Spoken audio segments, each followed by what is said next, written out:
Professor, seja muito bem-vindo aqui ao nosso jornal. Eu sou a Sônia Blota, estou com a Thaís Freitas, com o Agostinho Teixeira. A gente está fazendo essa cobertura especial por um motivo histórico, né? Não feliz, porém histórico. E eu começo perguntando para o senhor o seguinte: a Europa apostou em um plano de interdependência econômica com a Rússia, principalmente França e Alemanha.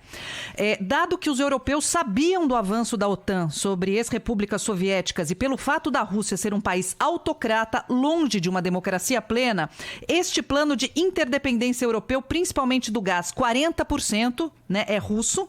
A Europa errou nessa estratégia. Os Estados Unidos sempre criticaram esse assunto. Muitos acham que a Europa não errou, outros acham que a Europa errou. E o senhor, professor? Bom, eu acredito que não errou. Eu vou explicar aqui os motivos, né?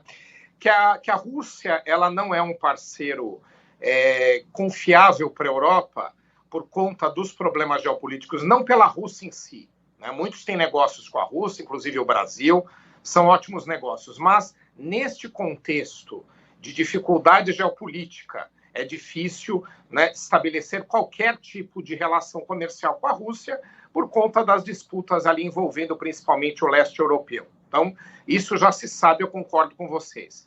Agora, o que acontece é que este é um recurso natural de difícil obtenção por outros meios. E os outros parceiros que poderiam vir do Oriente Médio ou do Norte da África, eles também têm suas dificuldades, seus problemas. Precisa sempre se passar por algum território de disputa, precisa se tratar com outros parceiros que também têm a sua complexidade. Então, a relação Europa, né, principalmente como você mencionou, a Alemanha e Rússia, ela sempre vai ser uma situação difícil por conta das disputas aí que a gente já mencionou em relação ao leste europeu. Mas a conta é feita. Os investimentos, eles são feitos, inclusive, se baseando na fartura de gás que pode ser oferecido pela Rússia, o preço competitivo que esse produto tem. Então, vale a pena um investimento de risco. As pessoas acham que quando se faz qualquer tipo de investimento, não existe algum tipo de risco. E nós temos, inclusive, um exemplo doméstico no Brasil. Nós temos um gasoduto com a Bolívia, que também, né, alguns anos atrás, durante o governo do presidente Lula, também foi alvo de conflito com o Brasil, por conta do Evo Morales ter sido eleito e entender que aquele, por ser um recurso natural do país, deveria ser tratado de outra forma. Nós tivemos, então, um episódio difícil, num gasoduto que teve investimento totalmente brasileiro. Então, riscos sempre existem. O que acontece é que a Europa fez as contas dos riscos e acreditou ser melhor assumir o risco neste investimento, que traz muitos benefícios, do que propriamente não fazer a operação. Então, por isso que eu acredito que sim, assumindo riscos em relação a outros projetos mais complexos, valeu a pena a Europa resolver essa questão. E também temos o fato de que, mesmo tendo esse conflito muito sério com a Ucrânia, há um... Opa, cadê o professor Manuel Furriela? Está falando aqui ao vivo conosco na Rádio Bandeirantes sobre a invasão da Ucrânia pela Rússia e a dependência da Europa do gás natural que vem da Rússia, é a questão colocada pela Sônia, que faz com que todos os líderes europeus hoje tenham vindo a público, OTAN, Comunidade Europeia, o presidente da França, falando grosso. Não, é lógico, num momento como esse, que outro discurso é possível, senão dizer que isso não será admitido. Mas o que vem depois, não é? Até porque, né, Thaís, Sônia, tá claro que o presidente Putin esperou o momento adequado para essa cartada, né? Acho que o professor está de volta com a gente. Tá, e até vou aproveitar essa sua deixa, Agostinho, para perguntar para o professor Manuel Furriela justamente sobre isso. O senhor falava, professor, que a Europa fez as contas e percebeu que essa questão do gás natural era a única saída possível, essa dependência que existe em relação à Rússia. Que contas Vladimir Putin fez, não só econômicas, financeiras, mas também estratégicas, para resolver, nessa madrugada, fazer essa invasão física à Ucrânia? É tanque de guerra, é coisa que a gente não via acontecer há muito tempo, né, professor? Sim, primeiro que ele se preparou para esse período. A Rússia tem agora reservas internacionais, ela tem esse projeto já pronto de gasoduto, né, o Nord Stream 2, entre a Rússia e a Alemanha, que está para começar a operar, só começou a operar em função do conflito. Então, ela criou uma situação que seria favorável para que o conflito acontecesse agora e ela tivesse uma posição melhor nas negociações. A gente tem alguns fatores surpresa, que também acredito que foram computados por Putin, porque se ele deixasse tudo muito natural, nesse organograma, que até agora estava claro para nós, que primeiro ele botou tropas na fronteira, depois ele reconheceu a autonomia desses estados, depois já se esperava que ele levaria, né, as tropas somente para os territórios em conflito, né? Então, tudo isso já se imaginava que ia acontecer. Tanto é verdade que as lideranças da União Europeia ontem fizeram uma declaração que enquanto essas tropas ficassem na região de conflito, nada mudaria no cenário. Então, ele precisava de um fato surpresa em algum momento e ele escolheu agora o fato surpresa. Então, ele tenta se posicionar melhor na negociação e mostrar que ele não está blefando. Então, era uma construção. E ele também agora cria um novo cenário. A Ucrânia está sob pressão de perder seu território, está tendo seus alvos militares sendo atacados, ela não pode contar com tropas internacionais a apoiando, porque ela não é membro da OTAN, e só as sanções não são suficientes para demover, pelo menos aí nas próximas semanas, a Rússia dessa atuação. Então, ele calculou tudo isso. Agora são apostas.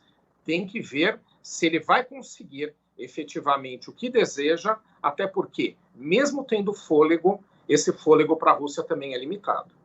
Nós estamos conversando com o professor Manuel Furriela, professor de Relações Internacionais da FMU. Professor, a CNN Internacional divulgou uma pesquisa feita com russos, tanto na Rússia quanto na Ucrânia.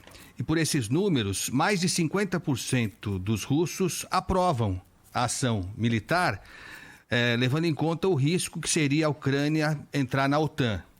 Esse aspecto, parece que a maioria dos russos, por essa pesquisa, concorda com a ação, mas não concorda, também por essa pesquisa, com a anexação da Ucrânia ao território russo.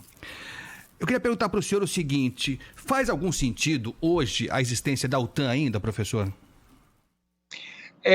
Muitos entendiam que não faria mais sentido a partir do momento que houve a dissolução da União Soviética.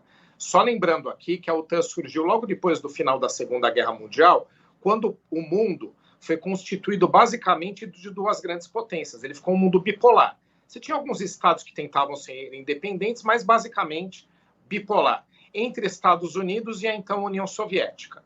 Quando a União Soviética entrou em colapso e todos os seus domínios, principalmente esses da Europa Oriental, não incluindo ainda a Ucrânia, mas os demais, Polônia, República Tcheca e por aí vai, a partir do momento que aquilo tudo se desconstituiu, não haveria por que fazer uma contraposição. Tanto é verdade que o pacto que havia entre os estados comunistas, que era o de Varsóvia, que era o contraponto da OTAN, já não existe mais desde aquela época, né?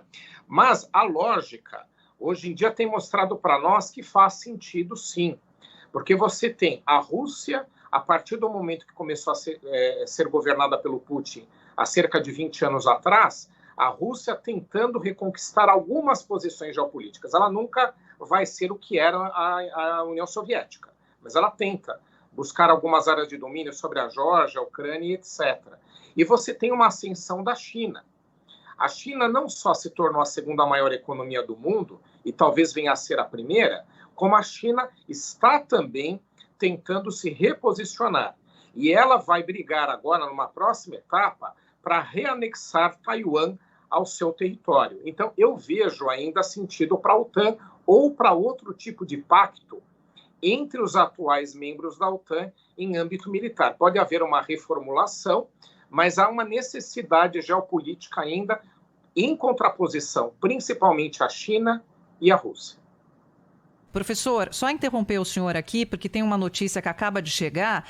O comandante ucraniano relata combate por aeroporto na região de Kiev. O senhor está acompanhando as notícias, obviamente sabe a gravidade que isso significa, né?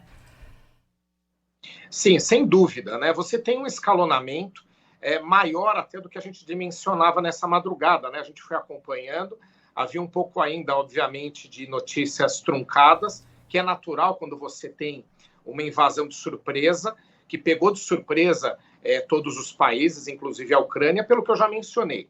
Já se previa como última etapa de um escalonamento do Putin nessa, digamos assim, agenda, né? Nesse passo a passo de aperto, de pressão sobre a Ucrânia, que essa invasão não seria agora, né? Que haveria ainda um prazo para conversa e ficaria um pouco adiante, ou talvez nem chegasse a acontecer. Então ele antecipou isso. Óbvio, né, como a gente estava conversando agora, para ter um fato surpresa na manga. Então, um fato surpresa é esse que está acontecendo.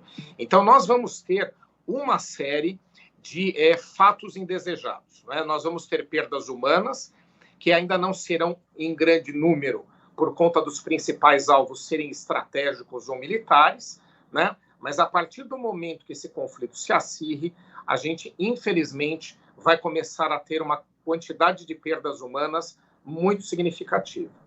Olha, eu agradeço muito ao professor Manuel Furriela, professor de Relações Internacionais da FMU, está sempre conosco aqui na Rádio Bandeirantes, falando sobre assuntos internacionais e esse de agora, meu Deus do céu. Obrigada, hein, professor? Até a próxima. Um bom trabalho para o senhor. Bom dia para vocês.